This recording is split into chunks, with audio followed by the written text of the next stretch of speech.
નમસ્કાર મિત્રો, હું નિમેશ પટેલ। આજના વિડીયોમાં આપણે ચર્ચા કરીશું ભારતના ટોપ 5 વકીલ વિશે। સાથે જ આપણે જોઈશું કે અત્યાર સુધી એમને કયા મહત્ત્વના કેસ લડેલા છે। એમાં કુલભૂષણ જાદવનો કેસ હોય, સલમાન ખાન ડ્રિંક એન્ડ ડ્રાઈવનો કેસ હોય કે અયોધ્યામાં રામ જન્મભૂમિનો કેસ હોય, એ દરેક વિશે વિગતે ચર્ચા કરીશું। ચલો જોઈએ ભારતના ટોપ 5 વકીલ કયા છે અને તે એક સમય માટે કોર્ટમાં હાજર રહેવા કેટલી ફી લે છે તેના વિશે।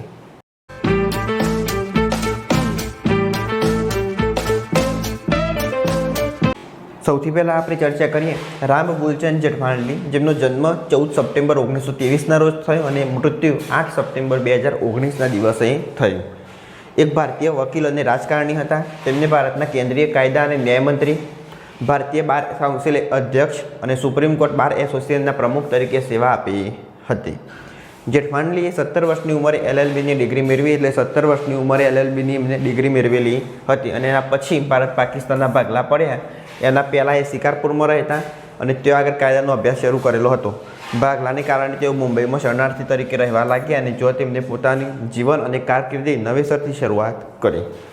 તેમની કારકિર્દી દરમિયાન તેઓ વકીલ તરીકે અનેક હાઈ પ્રોફાઇલ બચાવ કેસોમાં સામેલ હતા। હવે કયા કેસ હતા એના વિશે માહિતી મેળવીએ। તેમને હવાલા કૌભાંડમાં લાલકૃષ્ણ અડવાણીનો બચાવ કર્યો હતો। ઇન્દિરા ગાંધીના કથિત હત્યારાઓનો પણ એમને બચાવ કરેલો હતો। શેરબજાર કૌભાંડમાં હર્ષદ મહેતાનો બચાવ કરેલો હતો।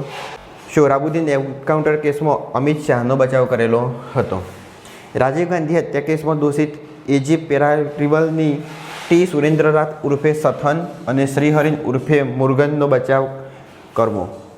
અરુણ જેટલી દ્વારા દાખલ કરાયેલ માનહાનિના કેસમાં આમ આદમી પાર્ટીના પ્રમુખ અરવિંદ કેજરીવાલ વચ્ચે હાજર રહ્યા હતા। તો આ તેમના કેટલાક હાઈ પ્રોફાઇલ કેસ હતા, એમના વિશે માહિતી મેળવી। ભારતના બીજા નંબરના સૌથી મોટા વકીલની વાત કરીએ તો એ છે હરીશ સાલ્વે। 1 નવેમ્બર 1999થી 3 નવેમ્બર 2002 સુધી ભારતના સોલિસિટર જનરલ તરીકે સેવા આપી હતી। તેમણે આંતરરાષ્ટ્રીય ન્યાયાલયમાં કુલભૂષણ જાદવનો કેસ પણ લડ્યો હતો। ચર્ચા કરીએ કુલભૂષણ જાદવનો કેસ શું હતો। જે કુલભૂષણ જાદવ છે ભારતીય નૌકાદળમાં એક અધિકારી હતા। તેમને પાકિસ્તાન દ્વારા ધરપકડ કરવામાં આવી। પાકિસ્તાને એમના ઉપર જે આરોપ લગાવ્યો કે ભારતના જાસૂસ છે એમ કરી આરોપ લગાવી અને પાકિસ્તાનમાં એમને બંધ કરી દીધા હતા જેલમાં। એના પછી પાકિસ્તાની જે આર્મી કોર્ટ દ્વારા એમને ફાંસીની સજા આપવામાં આવેલી હતી। તો એમાં જે હરીશ સાલ્વે વકીલ છે ને એમને ઇન્ટરનેશનલ કોર્ટમાં એમના તરફથી કેસ લડ્યા અને જે ફાંસીની જે સજા હતી એ રોકવાઈ અને આજીવન કેદની સજા થઈ। અત્યારે તે પાકિસ્તાનની જેલમાં બંધ છે। તેઓ વારંવાર મુકેશ અંબાણીની રિલાયન્સ કંપની ઇન્ડસ્ટ્રીઝ લિમિટેડ જેવા મોટા કોર્પોરેશનનું પ્રતિનિધિત્વ કરે છે। તેઓ મુકેશ અંબાણીના ભાઈ અનિલ અંબાણીની રિલાયન્સ નેચરલ રિસોર્સિસ લિમિટેડ સામે કૃષ્ણા ગોદાવરી બેસિન ગેસ વિવાદમાં હાજર રહ્યા હતા। તેઓ ટાટા ગ્રુપની ઘણી કંપનીઓ માટે હાજર થયા છે। તેઓ પોતે રતન ટાટા વચ્ચે પણ હાજર થયા છે। સાલ્વેએ ભારત સરકાર સાથેના 2.5 બિલિયનના કરવેરા વિવાદમાં વડાપ્રધાનનું પ્રતિનિધિત્વ કર્યું હતું। શરૂઆતમાં તેઓ બોમ્બે હાઈકોર્ટમાં કેસ હારી ગયા, પણ જ્યારે એ કેસ સુપ્રીમ કોર્ટમાં દાખલ કરવામાં આવ્યો એટલે કેસ જીતી ગયા। 2015માં તેમને અભિનેતા સલમાન ખાનનો હાઈ પ્રોફાઇલ કેસ હાથમાં લીધો હતો। 2002માં હિટ એન્ડ રન અકસ્માત માટે અભિનેતાને 5 વર્ષની જેલની સજા ફટકારવામાં આવી હતી, જેમાં એક વ્યક્તિનું મૃત્યુ થયું હતું અને 4 અન્ય ઘાયલ થયા હતા। આ કેસમાં પણ સલમાન ખાનના વકીલ તરીકે હરીશ સાલ્વે હતા। મે 2017માં તેમને કુલભૂષણ જાદવ કેસમાં આંતરરાષ્ટ્રીય ન્યાયાલય સમક્ષ ભારતનું પ્રતિનિધિત્વ કર્યું હતું। કુલભૂષણ જાદવને જે ફાંસીની સજા આપી એ ફાંસીની સજા રોકવાઈ હતી। જાદવને પાકિસ્તાની લશ્કરી અદાલતે જાસૂસીના આરોપસર મૃત્યુદંડની સજા ફટકારી હતી અને એમાં સ્ટે લગાવ્યો હતો। એમના પછી ત્રીજા નંબરના સૌથી મોટા વકીલની વાત કરીએ તો છે સિદ્ધાર્થ લુથરા, જેમનો જન્મ 16 ફેબ્રુઆરી 1966 ભારતની સુપ્રીમ કોર્ટમાં વરિષ્ઠ વકીલ છે। જુલાઈ 2012માં સિદ્ધાર્થ લુથરા સુપ્રીમ કોર્ટમાં ભારતના વધારાના સોલિસિટર જનરલ તરીકે નિયુક્ત થયા હતા અને મૂળભૂત અધિકારો, ચૂંટણી સુધારાઓ, ફોજદારી કાયદા અને નીતિગત મુદ્દાઓને લગતા કેસોમાં કેન્દ્ર અને વિવિધ રાજ્યો સરકારનું પ્રતિનિધિત્વ કર્યું હતું। તેમણે દિલ્હી યુનિવર્સિટીમાંથી કાયદાનો અભ્યાસ કર્યો હતો। જો તેમને 1990માં LLB પૂર્ણ કર્યું અને પછી 1991માં કેમ્બ્રિજ યુનિવર્સિટીમાંથી ક્રિમિનોલોજીનું MPhil કર્યું, એટલે 1990માં એમને LLB પૂરું કર્યું। એક રાજીવ ગાંધી હત્યા કેસમાં 7 દોષિતોની મુક્તિનો પ્રસ્તાવ 2014માં સુપ્રીમ કોર્ટ દ્વારા તેમની મૃત્યુદંડને આજીવન કેદમાં રૂપાંતર કર્યા પછી એટલે જે મૃત્યુદંડ આપવામાં આવેલો હતો એને આજીવન કેદમાં રૂપાંતર કર્યું। તમિલનાડુ સરકારે રાજીવ ગાંધીની હત્યારાને 7 દોષિતોની આજીવન કેદની સજા માફ કરવાનો પ્રસ્તાવ મૂક્યો હતો. ભારતના તત્કાલિક એટર્ની જનરલ સ્વર્ગસ્થ વરિષ્ઠ વકીલ ગુલામ એ સાજી વહાણ તત્કાલિક સોલિસિટર જનરલ વરિષ્ઠ વકીલ મોહન પરાશર અને લુથરાએ કેન્દ્ર સરકાર વતી સુપ્રીમ કોર્ટમાં રીટ અરજી દાખલ કરી, જેમાં દોષિત શ્રી હરન ઉર્ફે મુરુગન અને 6 અન્ય લોકોની સજા માફ કરવાની તમિલનાડુ સરકારની સત્તાને પડકારવામાં આવી હતી. એટલે જે તમિલનાડુ સરકાર દ્વારા એમની સજા માફ કરવાની હતી એના સામે રીટ કરી. સુપ્રીમ કોર્ટે આ રકમ પરત મોકલવા પર રોક લગાવી હતી, જેને ડિસેમ્બર 2015 પછી ચુકાદામાં ઠરાવ્યું હતું કે કોઈ રાજ્યની સરકાર કેન્દ્રીય કાયદા હેઠળ દોષિત ઠેરવવામાં આવેલા વ્યક્તિઓને અને CBI દ્વારા તપાસ કરાયેલ કેસોની સજા માફ કરવાની કોઈ સર્વશક્તિ ધરાવતા નથી. એટલે કેન્દ્રએ કોઈ સજા આપેલી હોય તેમાં રાજ્ય સરકાર કંઈ પણ કરી શકે નહીં. લુથરાએ નિર્ભયા ગેંગ રેપ કેસમાં ખાસ સરકારી વકીલ તરીકે પણ સેવા આપી હતી. સુપ્રીમ કોર્ટે 5 મે 2017ના રોજ આ કેસનો અંતિમ ચુકાદો આપ્યો હતો. જો તેમને સપ્ટેમ્બર 2013માં ટ્રાયલ કોર્ટ દ્વારા મૃત્યુદંડની સજા ફટકારવામાં આવેલા 4 દોષિતોની મૃત્યુદંડની સજાને સમર્થન આપ્યું હતું.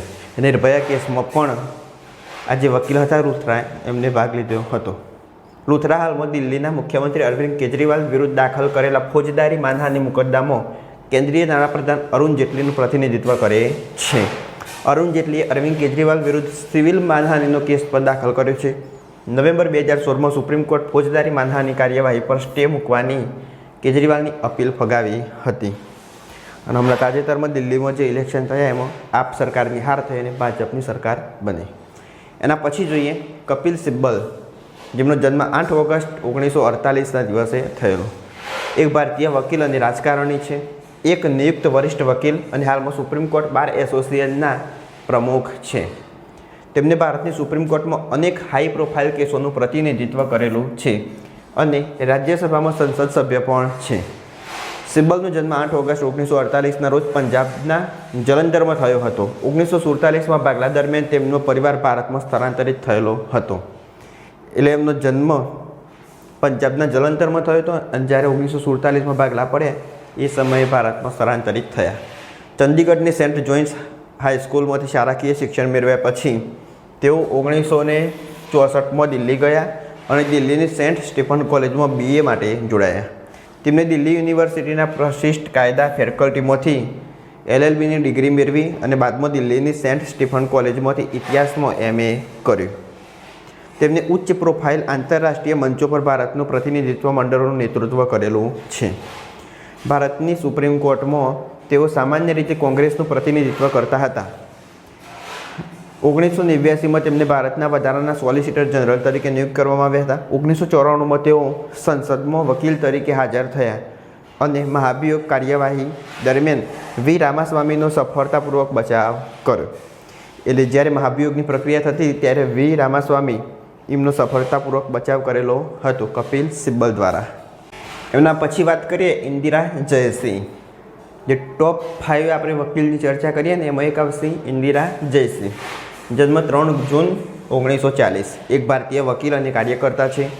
જયસિંહ લોયર્સ કલેક્ટિવ નામની એક બિનસરકારી સંસ્થા NGOની સ્થાપના કરી હતી, પણ આ સંસ્થા પાછળથી સરકાર દ્વારા બંધ કરવામાં આવી. કે એમાં જે બહારથી વિદેશમાંથી નાણાં આવતા એનો ગેરકાયદેસર રીતના ઉપયોગ થતો, સંસ્થા બંધ કરી લાયસન્સ જપ્ત કરવામાં આવેલું હતું.